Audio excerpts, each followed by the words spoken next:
Do you even know इतनी हसास लड़की है वो। तुम्हारे इस एटीट्यूड की वजह से दिल बर्दाश्ता रहती। आग लगा दी है ना आपने, अब मैं कैसे बुझाऊंगी ये मेरा कंसर्न है। आप ही का एक फैसला हम सबकी परेशानी दूर कर सकते हैं। ओके फाइन, खत्म करते हैं रोज का झगड़ा। तुम रोशनी से मेरी शादी करवा दो।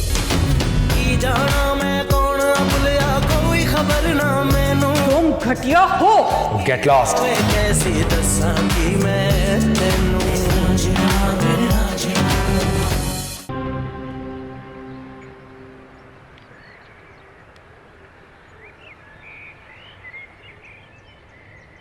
डॉक्टर साहब,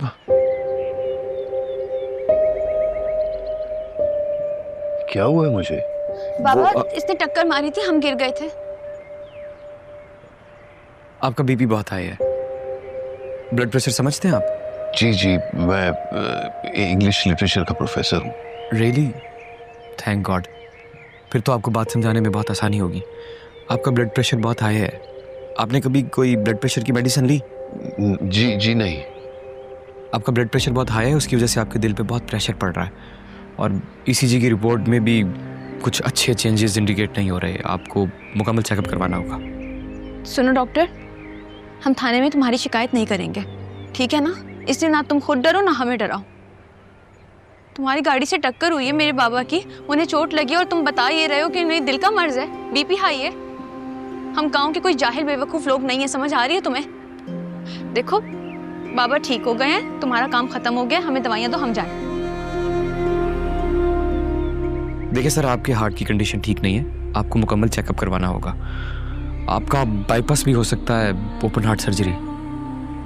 अच्छा, अब तुम ये इसलिए कह रहे हो कि तुम्हारे पास इलाज के लिए आए, तुम्हारे पास पैसे आ जाएं?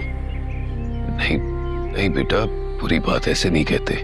बाबा आपको नहीं पता, ये लोग बहुत होशियार होते हैं, शहर के लोग सारे। ये सगी बेटी है आपकी?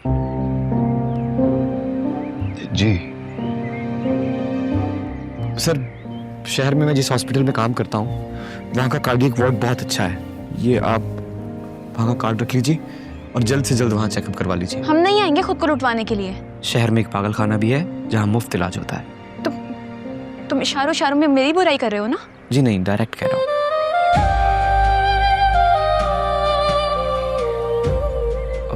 सर प्लीज अपनी बेटी की बातों में आगे अपनी जान के साथ मत खेलिएगा।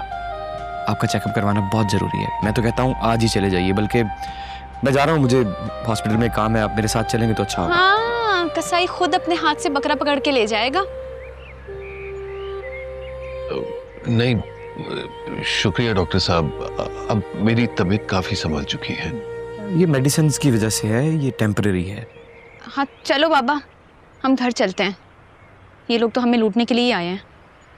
मेरा काम था आपको बताना, मैंने बता दिया। आप बेहतर समझते हैं, आप लोगों की अपनी मर्जी। शुक्रिया। हम चलते हैं। ये लोग समझते हैं कि हमें लूट लेंगे। भला बताओ, इन लोगों को लगता है कि हम जमींदार लोग हैं, हमारे पास फसलें होंगी तो बहुत पैसा होगा। भला ऐसे कैसे बाबा आपको दिल का मर्ज हो गया? ये लोग अपने फायदे के लिए ना किसी को भी बड़े से बड़ा मर्ज दे देते हैं। बाबा आप ठीक हो?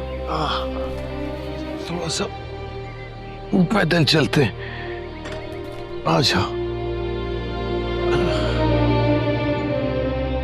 फराज, ये बंदा मर जाएगा यार, दवा भी लेके नहीं गई जाहिल। जाने दे यार, पता नहीं इतने पढ़े लिखे आदमी की बेटी जाहिल कैसे रहेगी।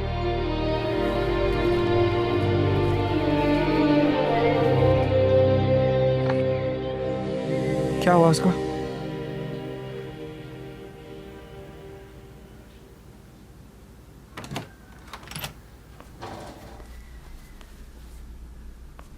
पता चला है तुम्हें तुम्हारी फुप्पी अम्मा ने क्या तमाशा किया? हैरत होती है मुझे वैसे। एक औरत ने अपने आप को इतने सालों से कमरे में कैद करके रखा हुआ है, ना किसी से मिलती है ना बात करती है, लेकिन फिर भी आपको उससे मसले हैं। खानदान की औरतों को मिलवाने के लिए लेकर गई थी, जलील करके कमरे से निकाल दिया उसने। हाँ, तो जब आपको पता है कि उनको किसी से मिलने का शौक नहीं, तो क्यों लेकर गई थी आप उनको वहां? क्योंकि मैं भी थक गई हूं आप लोगों के सवालों के जवाब दे दे के। सोचा अपनी आंखों से देखेंगे तो यकीन आ जाएगा कि इसी घर में रहती है, कोई शादी वादी नहीं की उसने अभी तक। लोगों के सवालों ने आपको थका दिया, मगर वो औरत इतने साल से सिर्फ 2 सवालों के जवाब मांग रही है, उसने आपको नहीं थकाया। उन सवालों के जवाब ना मिलने पर उसने अपने आप को कैद कर लिया और इस बात ने भी आपको नहीं थकाया। मेरा भाई उसके इश्क में खुदकुशी कर बैठा, इस बात को सोच के तो वो कभी नहीं थकी। हाँ तो ये कहे ना, बाबा के साथ साथ आपने भी तो हिसाब जोड़ रखा है अपनी खार निकालने का। बस कर दो बादशाह, उसकी तरफदारी करना बंद करो आप। या तो तुम्हें लाजोर गुलाम दिखते हैं या तुम्हारी फुप्पी अम्मा। माँ की तकलीफ तुम्हें नजर ही नहीं आती। एक बार भी उन्होंने आपकी शान के खिलाफ एक लफ्ज नहीं बोला, और आप हैं जो सिर्फ जहर उगलती रहती हैं और दिल तोड़ती रहती हैं। तुम्हें माँ के जुमले सुनाई देंगे, लेकिन अपनी फुप्पी अम्मा के सितम तुम भूल गए। मेरा भाई इश्क करता था खुर्शीद से, और उसकी कब्र यहाँ मेरे दिल में बनी हुई है। उसकी मौत मैं मरते दम तक नहीं भूलूंगी। अम्मा, दिल में गिले और नफरत रखने से ना खुद को ही नुकसान होता है। होता है तो होता रहे, मैं खुद को बदलने वाली नहीं, समझे तुम?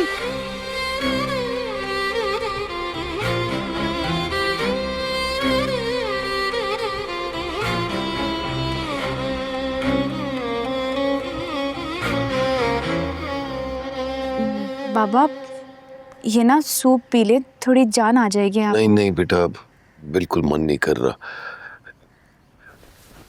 अजीब सी मतली सी महसूस हो रही है, और शायद दवाइयों की वजह से भारीपन महसूस हो रहा है। बाबा मुझे लगता है आपने ना उस डॉक्टर की बातों को दिल पर ले लिया है। आपको याद है मेरी सहेली सबा, उसके भाई के साथ भी ना कुछ ऐसा ही हुआ था। पहले डॉक्टर ने उसको बातों में लगाया और फिर उसको हॉस्पिटल पहुंचा दिया और फिर उसका गुर्दा निकाल लिया। मुझे भी ये डॉक्टर ना कुछ इसी टाइप का लग रहा है। बेटा अब ये गुर्दे का डॉक्टर नहीं था, कार्डियोलॉजिस्ट था, हार्ट का डॉक्टर। लेकिन बाबा जात तो डॉक्टर की ही थी ना, कैसा भरोसा। आप ना ये सूप पिएं, और अल्लाह ना करे अगर आपकी तबीयत ख़राब हो गई, साथ में वो हकीम साहब है ना, हम उसके पास चले जाएंगे। अच्छा रख दो, मैं थोड़ी देर बाद पी लेता हूँ।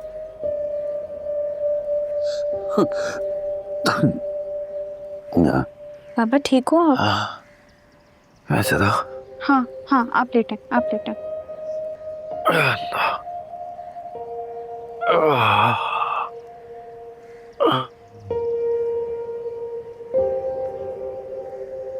मैं ठीक हूँ, परेशान ना हो, मैं ठीक हूँ, बस थोड़ा आराम करता हूँ।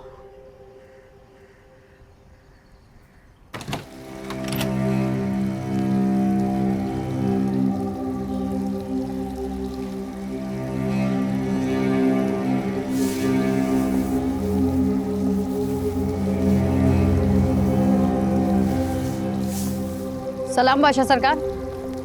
वालेकुम अस्सलाम नजो। अम्मा पप्पो ने खाना खाया है? नहीं सरकार। लेकर आओ खाना। जी।